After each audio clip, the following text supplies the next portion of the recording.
Welcome in to the newest episode of the Hoth Hangout podcast. We're glad to have you here with us, joining us for episode 47.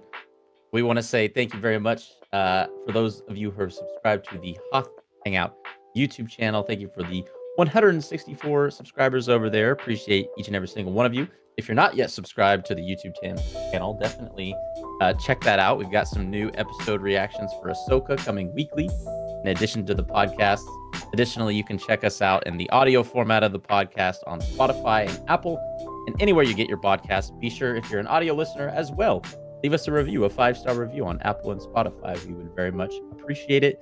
And as always, you can check us out on the socials at Hoth Hangout, Instagram, TikTok, and X. X. It's kind of growing on me. I'm gonna admit, X is kind of growing on me a little bit. Maybe if we just say it in like that really deep and enthusiastic voice, maybe that'll make it more appealing somehow. I think that's how Elon Musk wants it, just to be like, from the chest. Gruff, yeah, deep within. That's right. Well, we are going to be discussing and breaking down the third episode of Ahsoka today, which, by the way, as I previously mentioned, we have reactions to each of the first 3 episodes. If you haven't checked out our episode 3 reaction, the link for that video will be down in the comments or in the show notes of the YouTube video if you're watching the video version of the podcast. But before we get to all of our Ahsoka thoughts and whatnot, Joey, let me first ask you, how are you doing? Oh, thank you. I'm doing well. I had a really great weekend with the family. I know we had already seen each other since then, but had a great weekend with the family. Went to the farmers market. We watched some movies. We watched Barbie. We also watched Ninja Turtles. So yeah, it was a fun. I felt like you for once. I'm the one going to the movies, and I'm the one telling you about it. So yeah, it's been pretty good. Ironically, I haven't been to the movies in almost 2 weeks, and I'm having withdrawals. So whoa, are you okay? Yeah, we need to have a talk. Not to go too off track on like a movie podcast tangent, but what did you think about TMNT? I enjoyed it. I mean, that was what I grew up on, so it was very cool to see it. A kind of a new spin on it. For those who haven't seen it, I won't spoil it, but I love the animation style. I thought the characters were really all great. Yeah, so I definitely enjoyed it. I enjoyed that movie a ton. Like I said, I grew up on that, so just seeing them again is very cool. Yeah, I heard Have you seen it? You haven't seen that one yet. No, I haven't. I need to. Traditionally, the TMNT movies have not been great in terms of Rotten Tomatoes scores. But this one I heard got very high scores, so I'm gonna have to go see it. But yeah, I'm looking forward to seeing it. Good review from you. Yes, absolutely. Go watch it for sure. Go watch it in the theater for sure. Yes, that might be my next theater trip. Well, as I mentioned, we are going to be talking about the third episode of Ahsoka later on today. Prior to that, we have a couple pieces of Star Wars news, as we typically do. And as we get into that, for those of you who are watching the video version of the podcast, want to apologize for any like blurriness on my end of things. We're uploading something on the back end, and so just bear with us for the next. My camera is going to be a little blurry for the next 3 or 4 minutes, but should resolve itself here in a couple minutes or so. To kick off our news portion, there was a recent statement put out by, I guess, official Star Wars sources, Lucasfilm, more or less, that regards the Star Wars era timeline. Not a ton of changes to anything per se, other than the fact that, particularly when it comes to the Old Republic era, the Old Republic games were explicitly left out as being parts of the canon of this era. Am I correct in that, Joey? Yeah, that's what it sounds like. Then that seems what to be the uproar around the interwebs, that those games are not included. They included things like Battlefront 2 and Squadrons, but they did leave out the Knights of the Old Republic games. And I'll be honest, I wasn't even sure. Did we think that was canon up in this point after Disney bought them, or was it kind of ambiguous? We weren't sure. I think it was left yeah, to some extent, it did seem like it was ambiguous. I don't know if Disney, prior to kind of making it known what is and what isn't part of each piece of this, a part of each era, that there was anything they had ever explicitly said about the, the Old Republic games in particular when it came to whether or not Mhm. those were part of the Old Republic canon. So, this might be just them officially saying something they've already thought all along, and it might be Mhm. them, I don't wanna say retconning because that would imply that, the Old Republic games were officially considered canonical at some point, and maybe Mhm. they were, and I'm just not aware of that, but I would Right. assume it's probably something closer to the former, that it's just kind of an opinion they've always held, and now it's sort of a more official opinion. Right.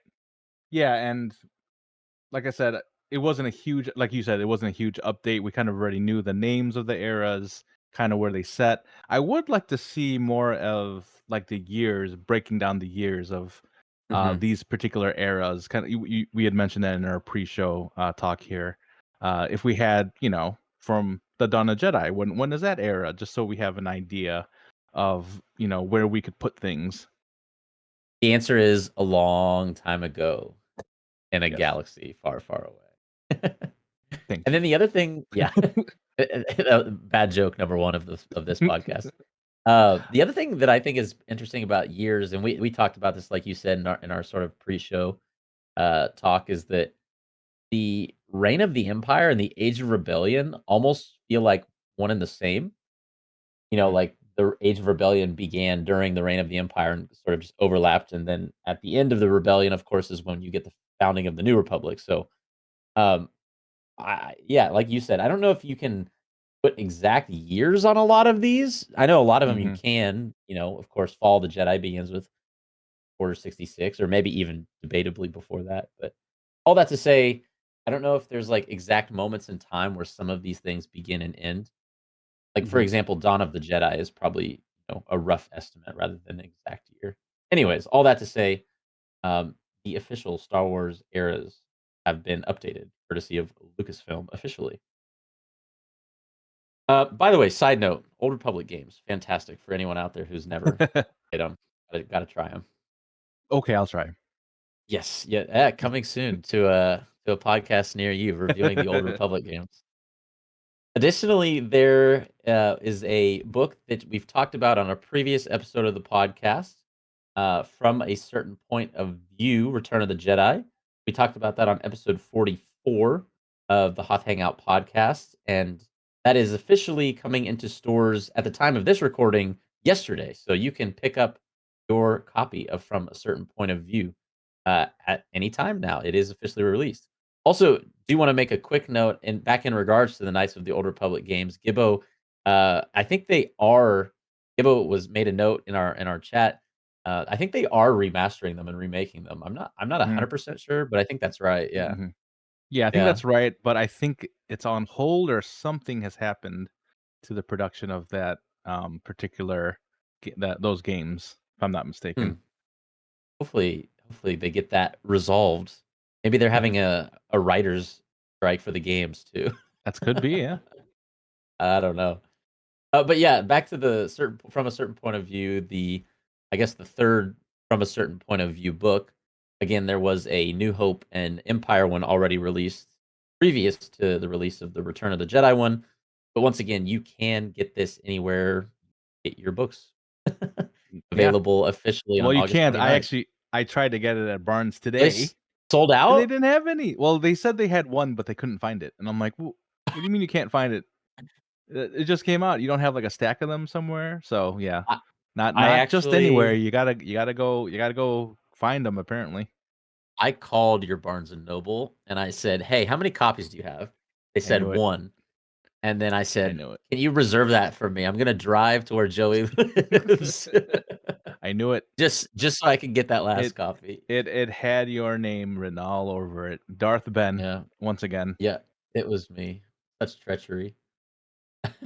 Once again, if you're interested in learning more about the From a Certain Point of View books, you can, check out podcast episode number 44, where we talked a lot about those in our news portion of that episode. In regards to Ahsoka news, we have a couple different pieces of information again before we get to the actual bulk of the episode 3 breakdown. And Joey, these next two things I know are very near and dear to your heart. The first of which, Ahsoka, which we spoke about last week, I think, but now it's official, is available in Fortnite and unlockable less than a month from now, September 26th. Yes. What do you think? Oh, I can't wait. First of all, so the season of Fortnite came out last week at some point, I think that's and I think it right. was last Yeah. Friday, maybe last Friday or Thursday or Friday, something like that. And to come to find out that yes, the Ahsoka skin is actually in the game, but it's not. It is unlockable in September, so we have to wait until there's normally with Fortnite you have to complete some challenges or what they call quests in order to unlock certain character skins and like stuff like that. So Ahsoka being one of them. So we gotta wait less than a month in order to get it. September 26th. I am possibly streaming something like that here on Hoth Hangout. We'll see. Maybe I'll take the day off and just keep grinding to get the Ahsoka skin right here on the Hoth Hangout YouTube channel. So look out for that. Nice. Yeah, the for those of you watching the video version of the podcast, the skin looks good. That looks awesome. Cool to Yeah, I'm see excited. Star Wars in other, forms of media and content. That's pretty neat. Yeah, Definitely gonna be yeah, unlocking her on the first day. that's what I'm hoping. That's what I'd like to do.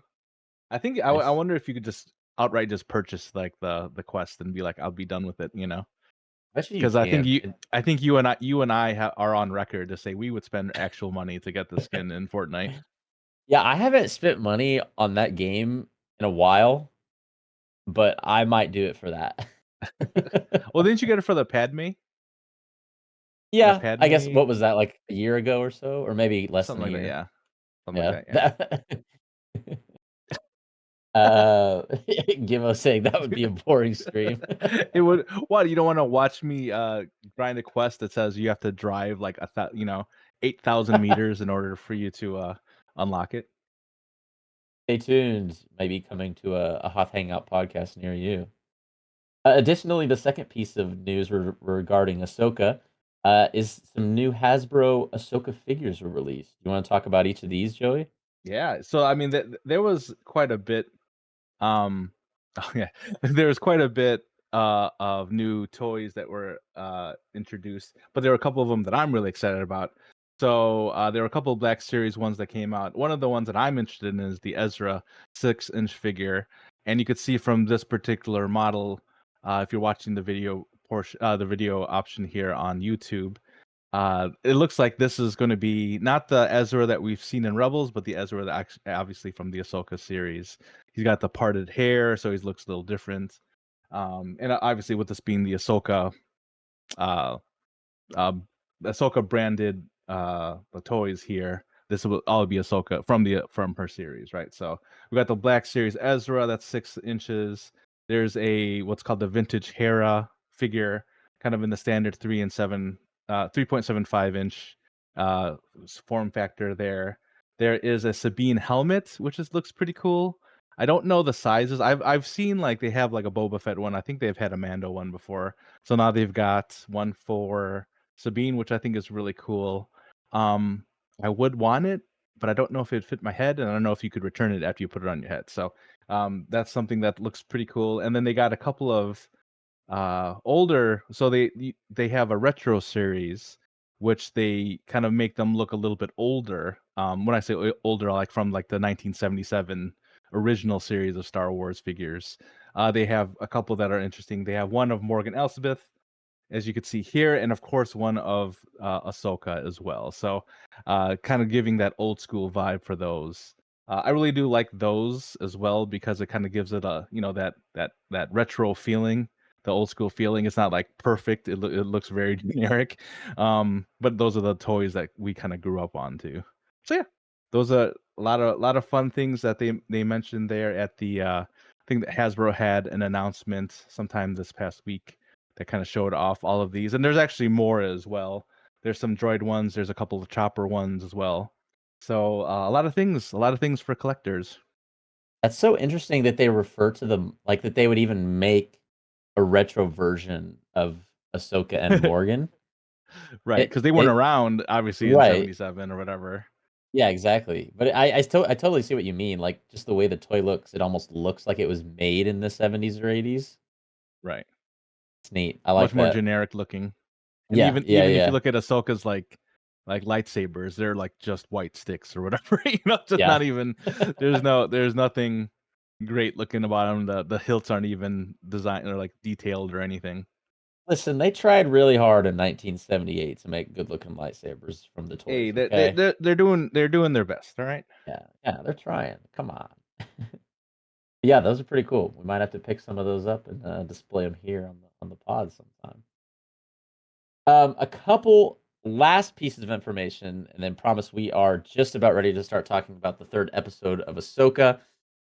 More so announcements than news on both of these, but the first of which is something we teased last week, and we are excited to officially announce that we are going to be guests on the Star Wars Hangout podcast. Yes, that is a different podcast than the Hoth Hangout podcast, which we are on currently. The Hoth Hangout podcast members, myself and Joey, and maybe we can even have people come along. We'll see. Yeah, That'd be pretty fun. Will be on the Star Wars Hangout podcast sometime next week, and so that episode will more than likely be released. I would assume probably next week, or maybe perhaps the following week. But we'll keep you updated on the socials as well as perhaps on next week's episode of the Hoth Hangout podcast in regards to when exactly our guest appearance on the Star Wars Hangout podcast will be going live on all platforms. So exciting news in that regard. That's our first time getting yeah. to kinda Our guest cross over spot. into another podcast. Yeah. I'm actually Yeah. really looking forward to that. It's gonna be a lot of fun. Yeah, we get to meet, other Star Wars fans and fans like us who make podcasts, so I think we can geek out about a ton of things. Yeah, my mentality going into someone else's podcast is I'm like, "Okay, how do I, like, not rant too much about Star Wars stuff that I like?" If Because you're I able do to do that that at here too as well, y I mean, yeah, we I would was all gonna say, appreciate it. I do that enough on this podcast that I don't wanna have to do it on someone else's podcast. Um, and then and then so yeah, we'll be on that podcast sometime next week. Be on the lookout for that. And then our very last really exciting piece of information we want to share is that we are coming up on our 1 year anniversary of the Hoth Hangout podcast, which is really just crazy to believe. And I'm super excited to approach this 1 year anniversary, this milestone mark. And just want to say a special thank you to Joey and Gibbo for being a part of this awesome treat that we get to do together as Star Wars fans and sharing this thing Yeah, we love to do together. yeah. I don't know if we're gonna do something special or, have maybe a clip show type of thing. I have no idea, but we should do something to commemorate the 1 year. Yeah, actually, that's the cool piece of information I was going to share with you. So, Oh, this episode that you all are currently listening to is episode 47 of the Hoth Hangout podcast. The 50th episode of Hoth Hangout actually will come out technically the day before our 1 year anniversary, oh, but really? Wow, that's crazy. yeah, so episode 50 will more than likely be the 1 year anniversary episode. So, if anyone out there has fun ideas for stuff they would like to see in the 1 year anniversary episode 50 of Hoth Hangout, let us know in the YouTube comments if you're watching the I've got video version I've of got the one podcast. thing that I think we could do. What's that? So I mentioned this to you in the you and Gibbo in our DMs, but our friend Chris from Top Shelf Breaks has Uh-huh. sent over some goodies for us to help out with the podcast. So maybe we could give away Ooh, a nice nice. little box of Topps cards, Top Star Wars cards. We did open a box of these on one of our videos, so to give you an idea of what is in there. But yeah, he gave us a box here, and I think it would be great if we can give it to some of our viewers. What do you think? Yeah, I think that'd be awesome. Probably, I would imagine sometime next episode, we'll try to have something in place, some sort of system to uh, maybe determine how we're going to be giving those out. So be on the lookout Yeah, for that information. Nice. That's awesome. And big shout out yeah, to Top Shelf Bricks as well, Chris over there. Actually, if you Yes, thank you, haven't, Chris. if you don't know who Chris is, Chris was actually a guest host on this podcast. What episode? Gosh, I want to say like 41, something like that. 40, Somewhere around 41. there, yeah, yeah. Yeah. So go back and check out that episode if you want Actually, it to. might have been 40. Yeah, I think 40 because I remember thinking like, oh, we didn't record episode 40 together. I think it was with him. Yeah, yeah, yeah. Chris is awesome, and yeah. And Ben puts in 75 entries for the box.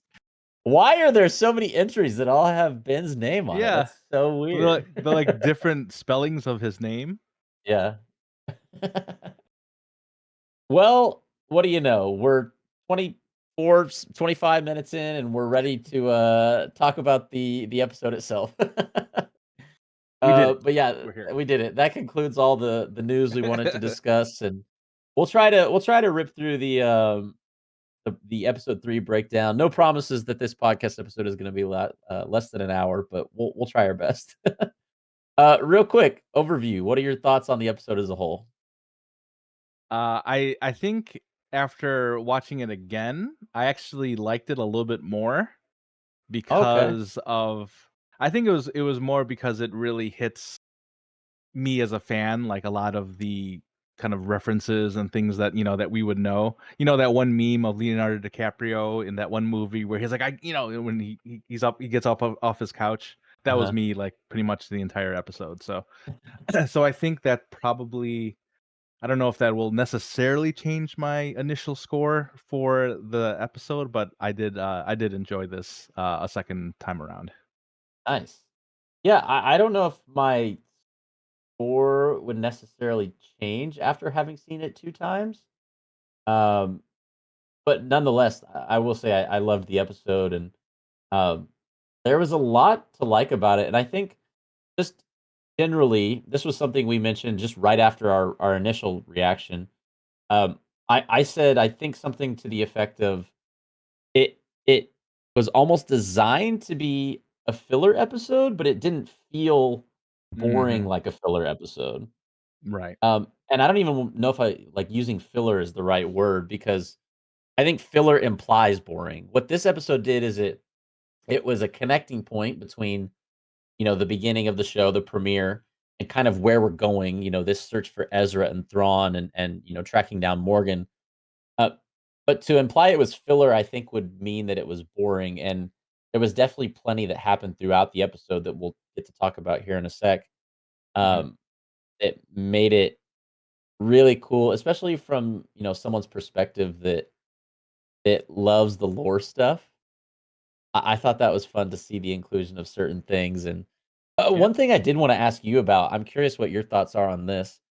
How do you feel like people who haven't seen Rebels are reacting to the show as a whole at this point in time? I think one of two things. Either they're kicking themselves because they hadn't seen Rebels, or they're upset because this is being catered to people who've seen Rebels.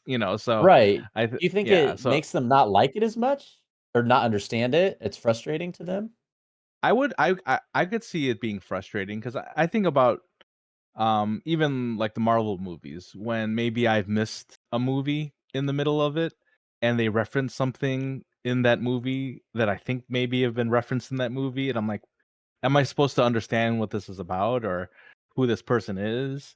So I think maybe there, if they had a score, it would drop a couple ticks just because of that. But I can see how that people could be frustrated about it.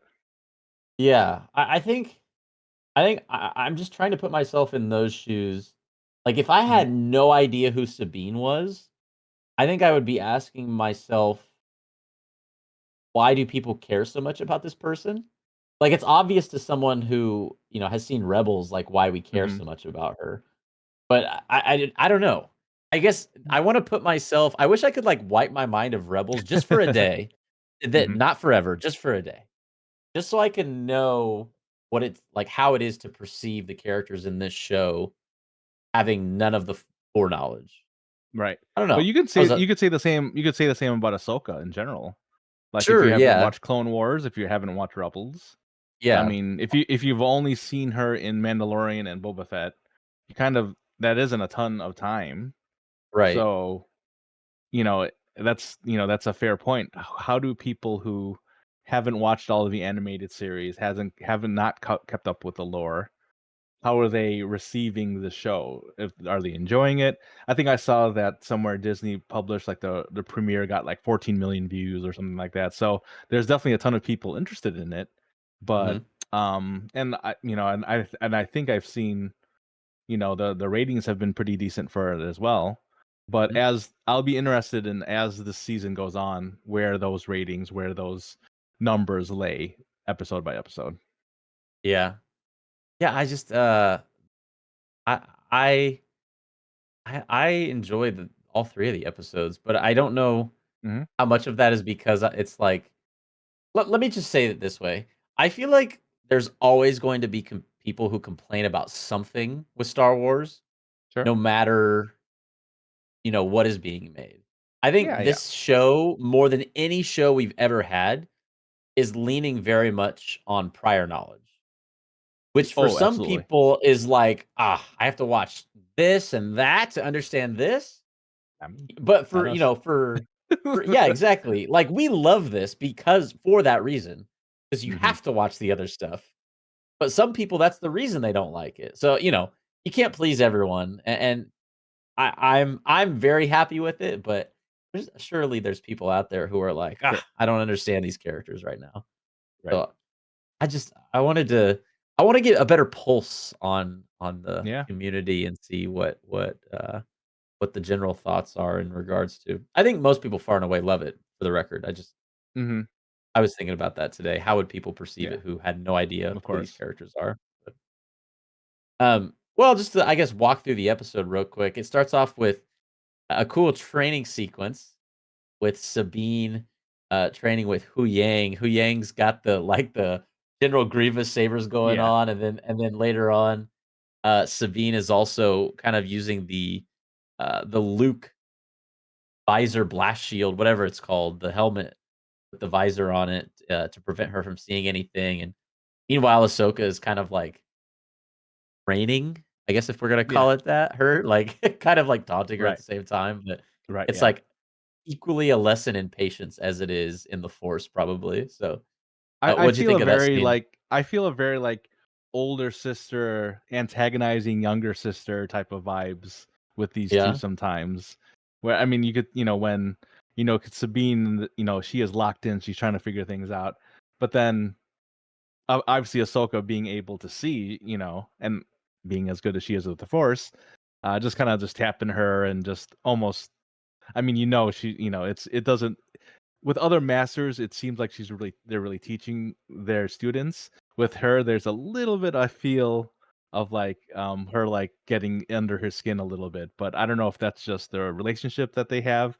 It's just, they're a lot of the things they say to each other is, "Oh, you were too hard on me," or, things like that, so, I just feel like I feel a little bit of that maybe, but for the most part, I really did enjoy kind of seeing Sabine in this particular scene, trying to learn and all. And again, I mean, and it was a very New Hope type of feel with the blast Mhm. shield and everything like that. So it hit home with me here. Yeah, yeah, very cool sequence. Again, to allude to what you just said, the dynamic between Ahsoka and Sabine is something that I think makes is going to and is already making this show special. I hope Yeah. at some point in the future we get supplementary content of like the between Rebels and Hmm. Ahsoka timeline. Just because I think it Yes. would be fun to kind of have more, even if it's not in like primary media, like TV or movies, like even if it's a comic book or a novel, kind of just about the relationship that Ahsoka and Sabine had Yeah. the first time she tried to train her. So, um, following kind of this training sequence, we get to check in with Hera, who is talking to Chancellor Mothma this time. Chancellor Mon Hmm. Mothma. I would love to understand or get a better insight into the structure of how the new Senate works within the New Republic, like how they adjusted from their mistakes they made the first time. Like, Right. Yeah. does she have ultimate power? I can't imagine she does. I mean, Uh, you could even tell in this particular conversation, she did not have all of right, the yeah, power. yeah. No, definitely not. And Hera kind of pleading with them to um, send resources to, seek out Thrawn as he is they think has returned. And of course, the New Republic Senate Committee is like, "Girl, you're crazy," and she's like, Mhm. "Nah, it's true." And of course, the Yep. other guy whose name is Zeno, is that how we thought Ziono. you Ziono, I believe. Ziono, who you noted is a name from Star Wars Resistance, which is something I still have Yes. not seen. Yes, that is the main character's name is Kaz Ziono. So I don't know if this is supposed to be him or supposed to be a relative of his or something. But yeah, you don't have that kind of name in Star Wars and not have some type of relation to the last person who had that same name. Yeah. Except for he's kinda not the nicest guy. At least the way he talks to Hera is like, "You don't really want we know what you really want. You just want to divert more resources to search for Yeah, your friend who's," and in his words, "probably dead." Um, right. so, this whole time that this conversation is happening, we also noted that Ziono strikes me as someone who's an Empire loyalist. Mhm. Just the undertones with some of the things he was saying Right. kinda gave us a little bit of that vibe. And even one of the other people in this hollow mentioned the fact that there's gonna be Empire loyalists at every level Mhm. at every level. So, kind of maybe foreshadowing that maybe he's one of them. I kind of don't like that as much because we've seen that already in the last episode. We're like, all right, there's gonna be Empire here, and we found them, squashed them, and then is that what we're gonna do? Like every other episode, is gonna find another one and another one. I see how that is a possibility, and it truly at every level. But I don't want to have to see it every single time. It turns into a Bad Batch episodes where every episode is like a mission to find the Right. Empire loyalist. Right. Yeah. It's like you ever watch what is it? Is it Psych? You ever watch Psych? The I've show. seen a little bit, not a lot though, Okay. yeah. So apparently in every episode there's a pineapple or something like that. Oh, So you have interesting. to it's like a little Easter egg. So just Huh. like find the pineapple. So that's what it would be for for every episode of Ahsoka. Find the Imperial loyalist. Well, hey, we've already got, what was that, episode 2 where they found the Empire loyalists, Yeah. and now potentially episode 3 with this guy? All right. So maybe we'll call this the pineapple. Here's the pineapple. We found him. Yeah, yeah. And also, I was kind of like they were very just I don't know, it seemed quick to say, "Nope, we're not helping you. We're not sending Right. resources." Like, And it didn't she's really like a feel like general. yeah, like, it didn't feel like there was a dialogue about it. It just felt like Mon Right. Yeah. Mothma and the rest of them were all like, "Nah, we're not gonna give you any more resources. He's probably dead." Right. Yeah. Like, no real conversation. It was just like, "Nah, we're good." Yeah. Yeah. I think they may have fallen a little bit short on this one, on this particular scene, just because of that. But I guess you can't make everything 50 minutes long. Yeah, that we should also know, I don't think we've talked about that yet in this Mm-mm. episode. Only I think not including credits and the recap, I think it was only 31 minutes, Sounds about which right. is significantly shorter than both episodes 1 and 2. So, hopefully we get some longer episodes for the last 5 of the 1st season. Here's to hoping that that's the case. Shortly after this scene, we also get Jason Sindula, which was so cool to see in live action. Again, Yes. for maybe if you're listening to this and you don't know who that is, at the end of Star Wars Rebels season 4, you get a glimpse of Jason Sindula, who is the son of Kanan Jarrus and Hera Syndulla. And this this is so cool to come out to see fruition to come to fruition in live action. Uh, because especially because of what he said too, I thought. Yeah. He's, like, talking to Hera, he's like, "I wanna be a Jedi," and we're just like, "Oh, this is great." In the future, also there's probably also gonna be Jason Syndulla stuff. he said he referred to Sabine as Auntie Sabine or Aunt Sabine or Yeah, something like that. I thought that that was the was cutest sweet. thing. So, yeah, really hammering home the family feel of the old Rebels crew. Auntie Sabine there and Jason. I would love I to see wonder. like them playing together and stuff like that in some other animated series or comic or something. Yeah, that'd be neat.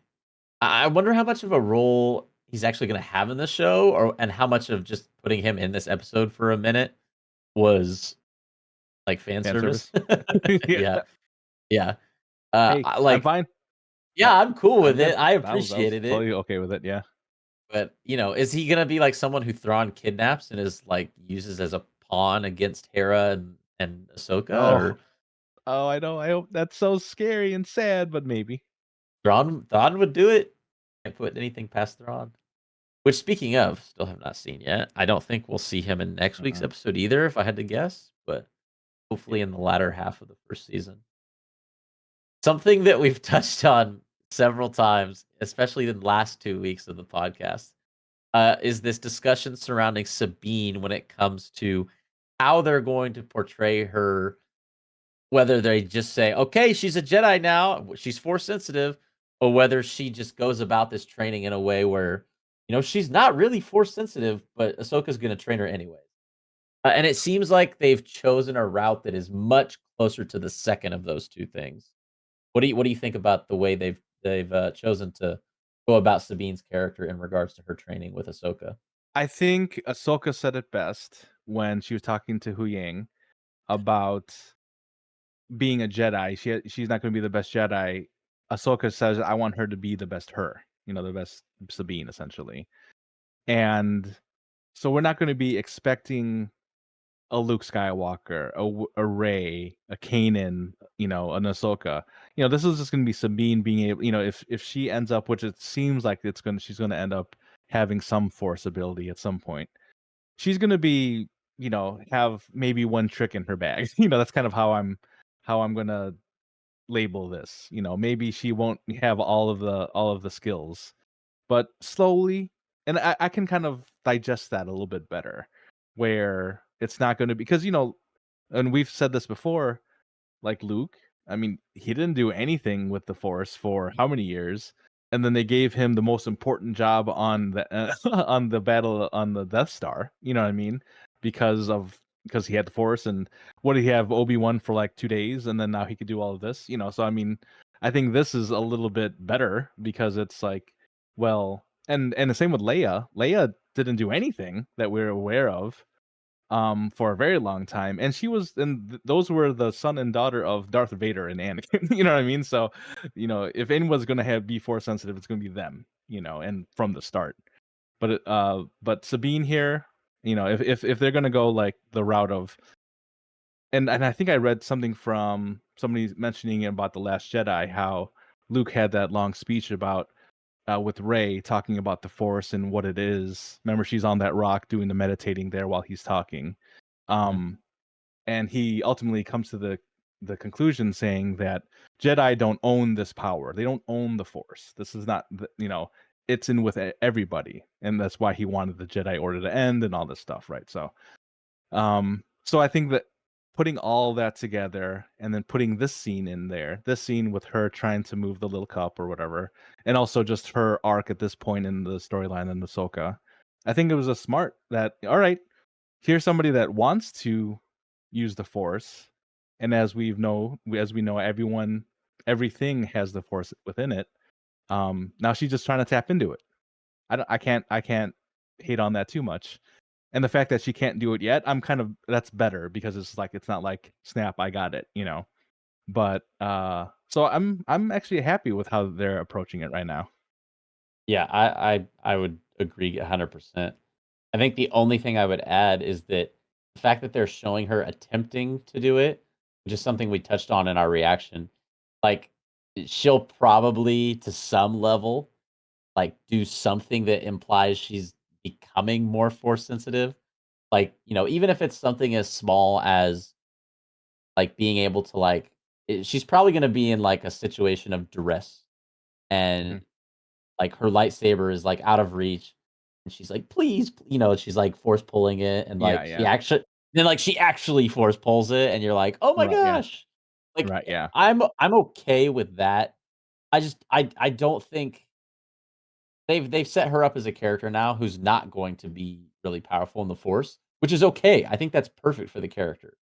Agreed. So I just yeah, I'll leave it at that and just say I've appreciated the direction they've gone with Sabine's character a lot. And then speaking of Sabine, later in the next scene, we see both her and Ahsoka. A large portion of the episode was actually it took place in space, sort of in this dogfight in space between Hmm. Shin and Marak and Ahsoka and Sabine, and Hu Yang. Can't forget Hu Yang. Yep. Yep. Um, this was a fun scene, and it sort of like it kept going, and to the point where it ended with Ahsoka on the ship, which we'll talk about in a second. Yeah. But more broadly, what were your thoughts on this scene in general? I think we both love certain aspects of Star Wars, and I think correct me if I'm wrong, I think one of the aspects that you probably have a greater appreciation for than I do, is like ships and that Hmm. like the space battles and stuff. Hmm. What did you think about this scene in particular? I thought it was great. I mean, well, I guess we didn't mention the episode was named "Time to Fly." True, So, yeah. yeah. So, there was a lot of time to fly. So this was probably, I don't know, 10 minutes, 10, Oh, at 12 minutes least, of the yeah. episode, probably, right? So this dogfight, this space battle was, I don't know, I really enjoyed it. You saw I mean, you saw Shin and Merrick. I think we got Merrick's first word, or Marak. I think it's Marak. I think that's how she says it. Um, we hear Marak's first words there, "As you wish." I think I made reference to a Princess Bride there when he said that. Um, so you saw that. You saw Hu Yang telling Ahsoka that Sabine and her need to work together a little bit more, and this kind of goes back to what we were saying with the training. Um, I don't know if Ahsoka's like the best teacher. I just don't know. Like, maybe she's learning it now as well too. But she ended up, kind of trusting Sabine in what she needs. 'Cause she even says like, "What do you need?" As Sabine was in the gunner position there. But essentially telling her that they need to work together. And um, because of that, Sabine was able to like hit some of her shots a little bit better. Sabine gave the woo that we saw in the trailer, which reminds me of Finn when he used to hit some of his shots. He yelled that big woo. So very reminiscent of anything Star Wars there. So yeah, I think that whole sequence ends up being really cool. I mean, satisfying for me, like you said. I do like the space battles, especially I grew up on like Top Gun and things like that. So Mhm. seeing stuff like that is really cool. And then Ahsoka doing some of those maneuvers that she had to pull off in order to get through those other ships there. Yeah, it was just a good time. I enjoyed it. And then what else happened? Oh yeah, so then obviously after that, uh, they seem to escape, but then they come across Morgan's what is it? It's like a hyperspace ring essentially that Yep, that we yep. come into, but Morgan now has to take over and try to destroy Ahsoka and Sabine with her. What were they called? Turbo lasers? Was that what they were called? The turbo lasers. The lasers with turbo on them. Yeah, The they were turbo fastest lasers. guns in the galaxy. And Yeah. I felt that they kind of got a little bit lazy with that. Just like just the fast guns. I wonder Um, and there's definitely people listening to this who probably know the answer to the question I'm about to ask. Is there any reference in Star Wars, uh, just content in general, in Star Wars media in general, that references turbo lasers? Because prior to this or week, I or turbo, even turbo at all. sure, yeah. I had never heard the term turbo used in Star Wars prior to this episode. So, if someone can find a usage of it, that would be most helpful for me. Groundbreaking. A Yeah, big shout yeah. out to one of our YouTube users, on Vesuvius, is that her name? Aunt Who, Vesuvi. Yeah, yeah, yeah. yeah, Vesuvi, yeah, who Oh, did we lose Joey? Uh-oh, looks like we lost Joey. We're having, I guess, some technical difficulties while we wait for Joey to return. I guess I'll attempt to finish what his thoughts were going to be. Aunt Vesuvi definitely has a lot of knowledge when it comes to Star Wars and is always enlightening us on the takes of the deep takes of Star Wars and definitely teaching Joey and I things that we didn't know as well. So big shout out there. And I feel like Amasuvi, you might know the answer to this. So leave a comment if you if you happen to know the answer to our question. Well, while we oh look, Joey has Hey, returned. I'm Welcome sorry. back. No, I don't you're know what fine. happened there. I was just finishing your thought on Amasuvi knowing a lot of Star Wars stuff. So Yes. So yeah, we've we appreciate them and all of the knowledge they've given us over the yeah, year, over the year essentially. They've been here pretty early. yeah, definitely. So by the way, side thought on Morgan. Did she have the Witches of Dathomir little mark on her head Gosh, during Mando season 2? that I don't remember. That I don't remember. We'll have to pull in some footage for that one. I feel like she didn't. Otherwise, it would have been more obvious to people at the time that she was like a descendant of the Witches of Dathomir. Anyways, Right. side note. Maybe Avasuvi. Maybe you know the answer to that as well. And then also we got to see we had hypothesized after watching the trailer. We saw Ahsoka in this blue suit. We're like, huh, is that like a New Republic outfit? Turns out it is a space suit that he uses to go on the ship's wing and Yeah. ignite her lightsabers and basically like do hand to hand combat with fighter ships. Yes. While not It floating away. while not floating away. We're still not really sure how gravity works in the Star Wars universe, but I didn't care during that scene Mhm. because I was like, "This is pretty cool."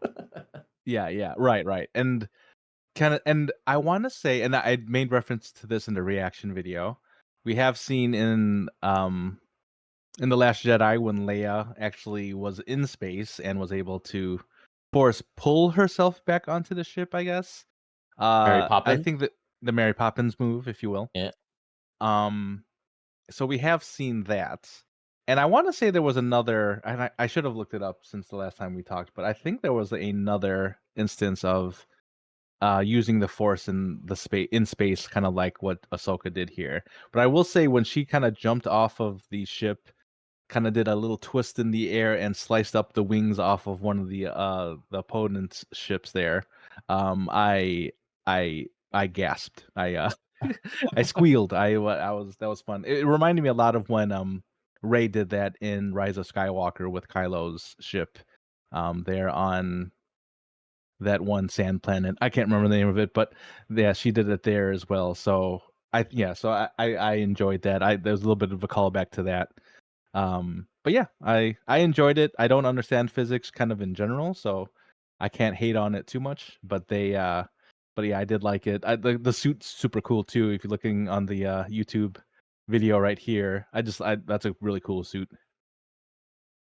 Ahsoka, not only a excellent lightsaber wielder, but also a spaceman for free time. They're called space wizards, right? I mean, this is literally space Yeah, that's a wizarding. great point. Good tie-in. I like that. Space wizarding right there. Yeah. Harry Potter would be proud. Shout out to all the Harry Potter fans listening to this episode. Uh, Also, Gibbo mentioned to us that the marking on Morgan Elsbeth's head was in fact on her forehead during the second season of Ahsoka. So So we all just missed it.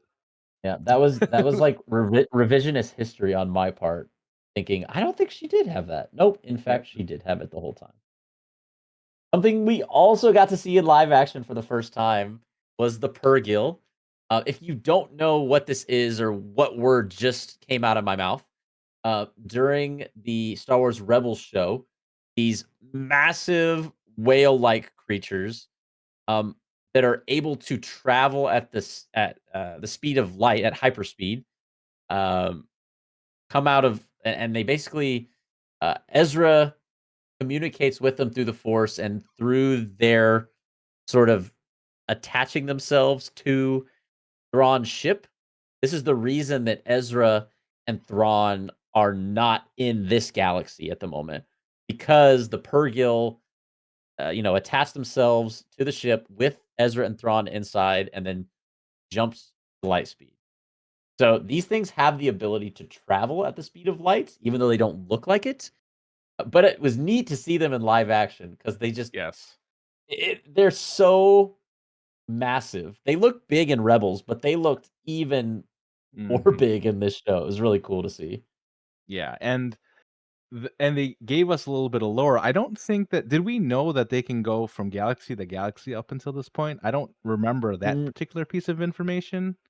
right, not technically, because the idea of going to a different quote unquote galaxy, I don't know if it was as explicitly defined as it is now after the first 3 episodes of Hmm. Ahsoka.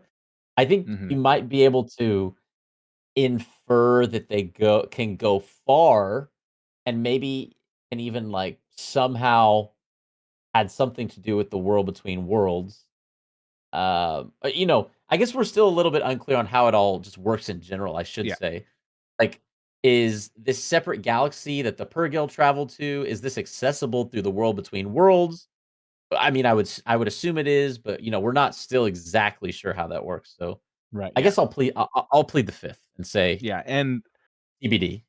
yeah, and I think that, like you said, they were just massive to see this on screen in comparison to some of the ships that the ship that Ahsoka was in and everything like that. So I think it was just super cool to see them, especially with how important they were in the finale of Rebels, as you Mhm, mentioned, with them taking Thrawn and Ezra away from the Rebels team. So it's yeah, it was very cool to see them.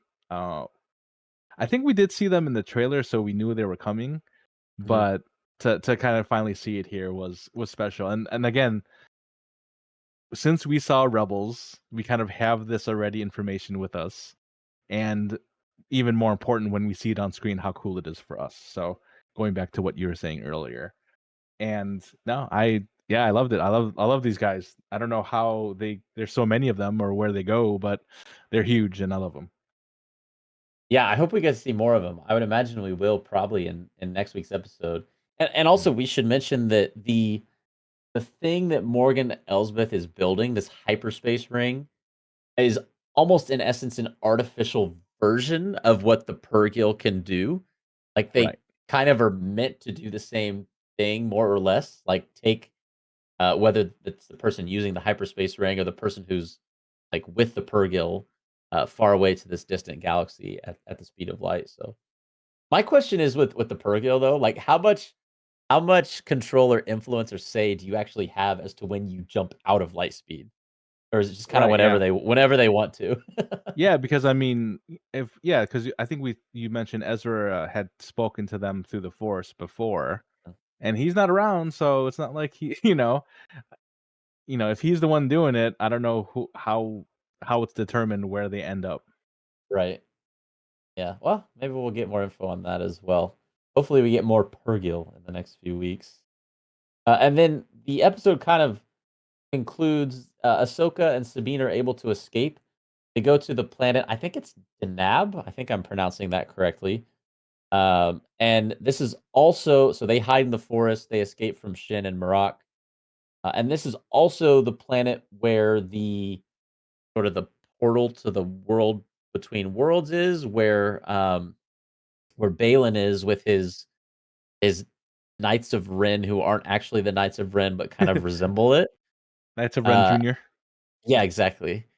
And this is how the episode concludes: is this look into Balin's face, and there's almost you still get this sense of conflict within him, and I think moving forward, I'm excited, obviously, to see Thrawn and hopefully Ezra. But I think my biggest worry with this show is that we won't adequately explore both Shin and Balin, but especially Balin's character Mhm. because of Yeah. the real life circumstances, obviously, that surround the actor's untimely passing. So I want them to do his character justice. I guess also in the last 5 episodes of the Mhm. season, but there's conflict within him and within Shin. We're not really exactly sure what their true motives are just quite yet, but they definitely don't align entirely with Elsbeth. I think that's pretty certain to say at this point. Right, and I would like to just see. their fully fleshed story here between the two of them as well by the end of the season.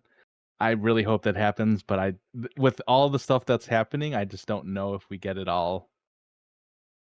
Yeah, I would lean that direction too. I hope we get more about those characters, but it would not shock me if that's something we don't get to Yeah, see, but we can hope.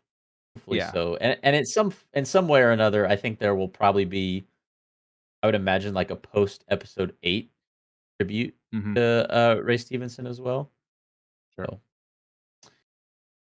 well, that is kind of the gist of the specificities of the episode. We alluded to the fact we gave each of these episodes a grade. And in fact, if you have watched our reaction to the third episode, you've probably heard these episode gradings before. But for those of you who haven't, or even if you had and you just maybe want a refresher on what we thought of each episode, Joey, when we graded yesterday, Joey gave the grade of 8.59, meaning somewhere between 8.5 and 9, but me being like, "Whatever," I thought he was saying 8.59, and I was like, "That is so oddly specific, Joey."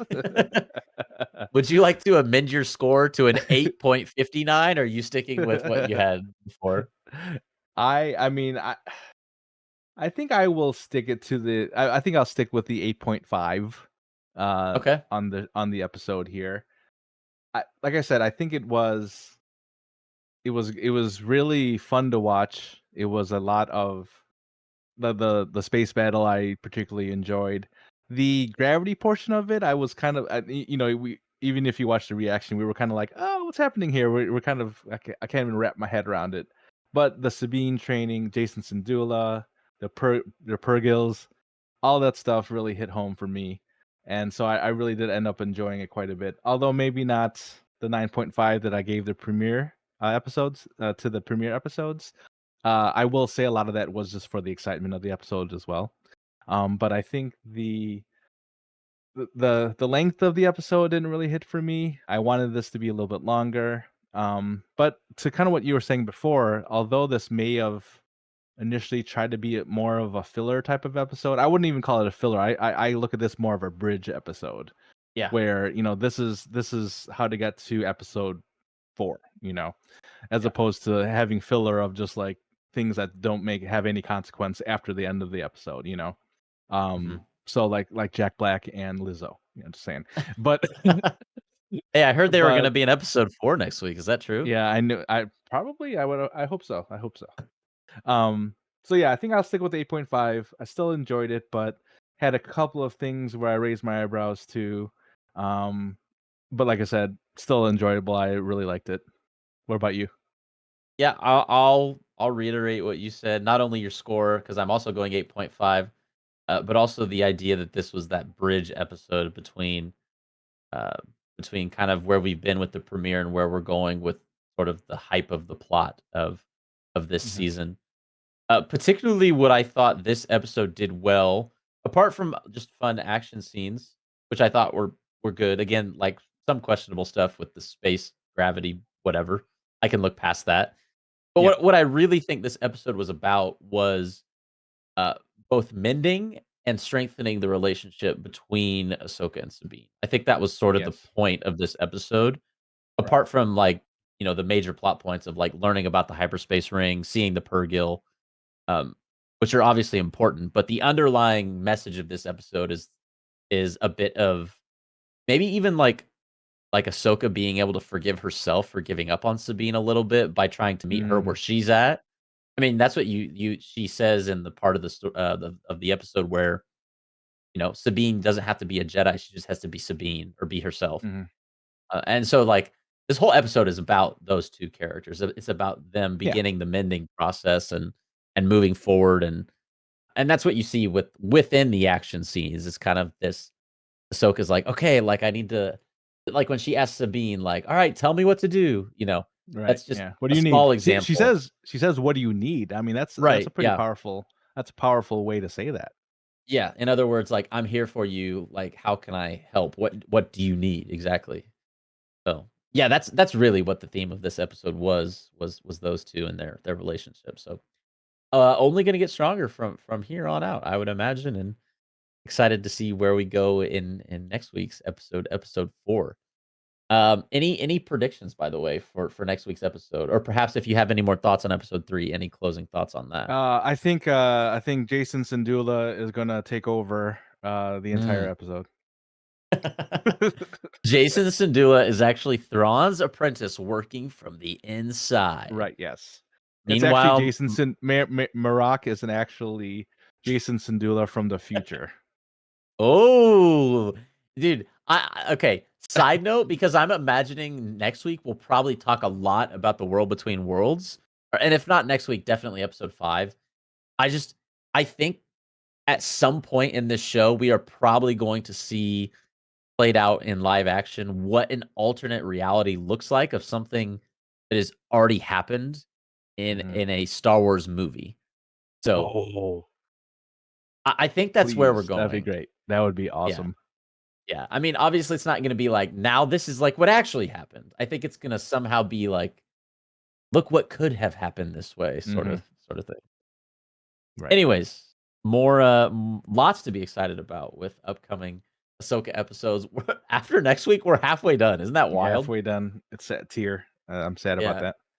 Gosh, these shows definitely need 12 episodes, I'm telling you. Even 10. Yeah, 8 feels so short, but we will be back next week to cover more exciting Ahsoka episodes and news. Again, episode 4 comes out on Tuesday evening. That would be, gosh, what would that be? The 5th, 4th? Now that we've having like an overlapping month between Mhm. August and September, it's hard to count right off the top of my head, but um actually let's just get that date right for you now that Yeah, I've let's go. got Yeah, the 4th. You're right. I'm sorry, the 5th. The 5th or the is 5th, Tuesday. the 5th. Tuesday, September 5th, the next episode of Ahsoka comes out, Ahsoka episode 4. Again, at its new time of 9 p.m. Eastern, 6 p.m. Pacific, which is fantastic, which means we don't have to wake up at 2 in the morning to watch this show anymore. Thank goodness. Thank you. Finally, one of the best decisions Disney has made with Star Wars, I would say. For us. Uh, yeah, yeah. Uh, Again, we'll be there to cover it all, including our reaction to the episode, which will be available on the Hoth Hangout YouTube channel as its own separate reaction video, coming out typically the day before the podcast breakdown of the episode of Ahsoka. Once again, as always, you can check out the Hoth Hangout podcast anywhere your podcasts are available, including Spotify and Apple. Leave a 5-star review on each of those. We would very much appreciate it if you did that.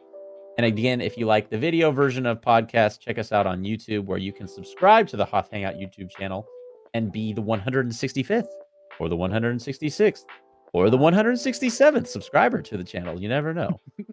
Shout out to all the 164 of you who are currently subscribed. Appreciate y'all. And always check us out on the socials at Hoth Hangout over on TikTok, Instagram, and X. X. X. Yeah. Insert reverberating mic noises right there. Lastly, we want to give a thank you, as always, to Gibbo for producing the show and the videos and all the assets that go into the video, the version of the podcast behind the scenes. And as Joey has noted in our podcast notes, for dealing with our shenanigans. So much love to Gibbo. Actually, Love you, that could be something we use to we do to give away to give away that box that Chris from Top Shelf Breaks provided. Whoever makes posts the nicest comment on the YouTube video about Gibbo. About Gibbo. I like it. Yeah. Joey, any last thoughts before we wrap this one? Another fun episode. Space Wizards are canon, and this was a lot of fun. Can't wait for more Jason Sindula as Maroc. You heard it here first. We didn't quite hit the hour mark, but hey, it's okay. We greatly appreciate each of you for sticking with us and listening to this episode of the Hoth Hangout podcast. Shout out to George Lucas. Shout out to Dave Filoni. Shout out to all you space wizards out there. Thanks for listening to this episode. We appreciate each and every single one of you. We'll catch you next week, and may the force be with you.